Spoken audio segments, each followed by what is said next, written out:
As a gay guy, the only thing harder than coming out of the closet is going back into it.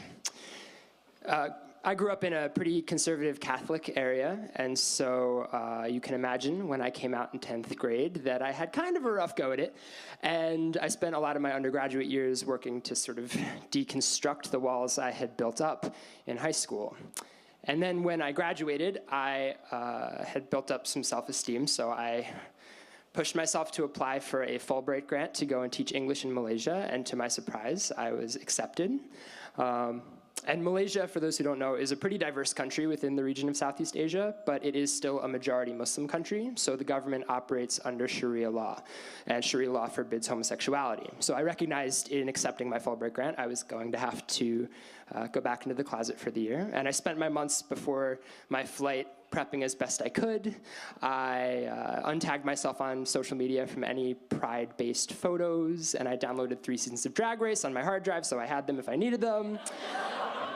But nothing really could have prepared me for re-entering that state of anxiety. It's amazing to me in hindsight how quickly, once I was able to live authentically, I forgot what it felt like to not be able to do that. And so you can imagine then when I got to Malaysia, on top of having to go through this cultural adjustment, I was also processing these feelings of anxiety for the first time in 6 or 7 years. Fortunately, I had a really great mentor in Malaysia at my school. Her name was Rose. She was a Muslim Malay mother of 4, but she was also an English teacher, and she was a ravenous consumer of American media. So somewhere between watching Resident Evil with her and having an ABBA karaoke party in our classroom, I started to view her like a second mom. And then I also found some joy in the little quirks of living in a rural community. On most days, at around 4:30 when I got home from school, the afternoon heat would break and there'd be just this massive monsoon, and I'd sit on my landlord's porch drinking tea and watching the rain come down so much that the ground couldn't even hold it all. And then my favorite by far was on Friday evenings after prayer, the villagers would have a night market in my town. And so I'd walk the 1-kilometer stretch of road from my apartment to the center of the village.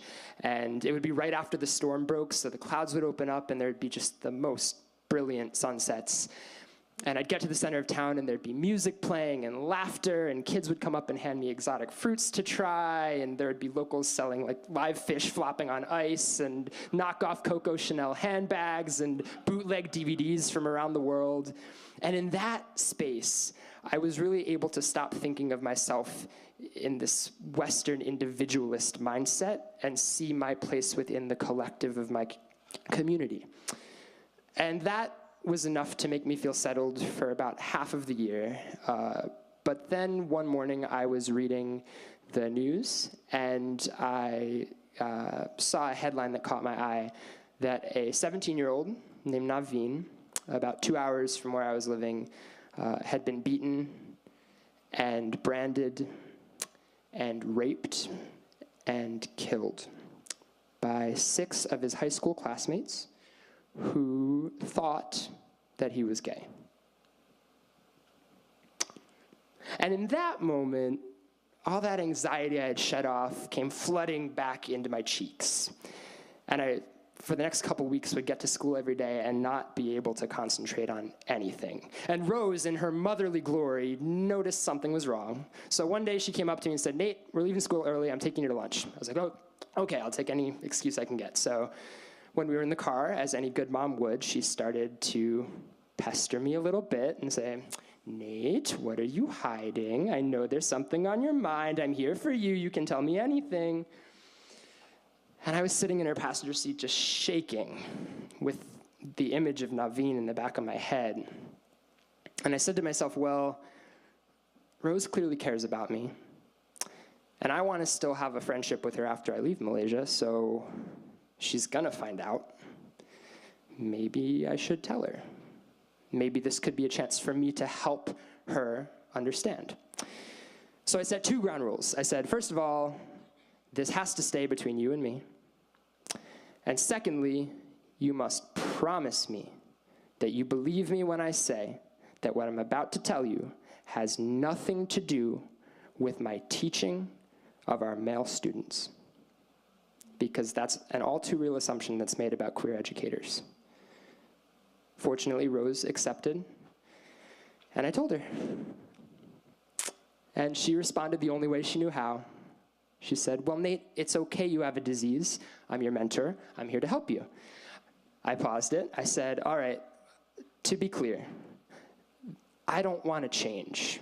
It's taken me this long just to like myself where I'm at.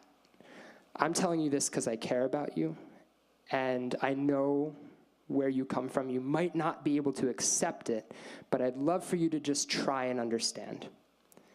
And so she started throwing out every argument in the book. I'd heard them all before. Oh, you're so handsome and smart and funny, you could have any girl you wanted. Or don't you want to pass your genes on to the next generation? I brushed it off. And so finally she said, okay, Nate, I will pray for you tonight when I get home to change. And I stopped her again, and I reminded her. I said, I don't want to change, Rose, but I'm grateful that you want to pray for me. So if you're going to pray for me, why not pray for something we both want? Pray for me to be happy. I want you to be happy, right? And I want to be happy. Do you want me to be happy? She said yes. So she agreed. And just that one conversation was really enough to help us break through some of those walls. And for the rest of the year, we had a number of great conversations about my identity. And while Rose never fully understood, she was always willing to listen. And for that, I don't know that I'll ever be able to explain to her, even now, how grateful I am to her that she did that and put herself in that space of trying to understand where I was coming from. Needless to say, though, when I got back to my community in America, it was a huge sigh of relief, and I committed myself in coming back to spend the rest of my life fighting for equity so that no other kids, whether they're here in this country or abroad, have to feel that anxiety I felt.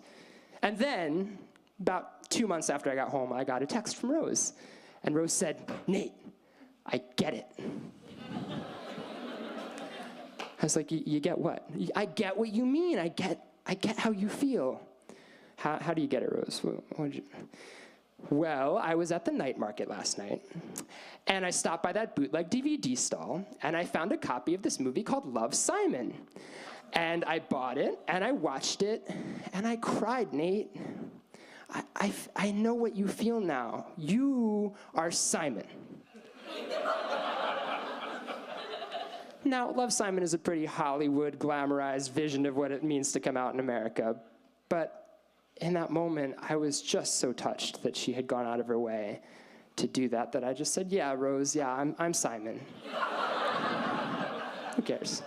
And she responded, well, I love Simon too. So no one of us can change all hearts and minds. But if each of us can help change one person's perspective, help them understand a little bit better, then collectively, we can be the monsoon, flooding the world with change so great the ground can't even hold it all. And when those clouds finally part, believe me, you've never seen such a beautiful sky. Thank you.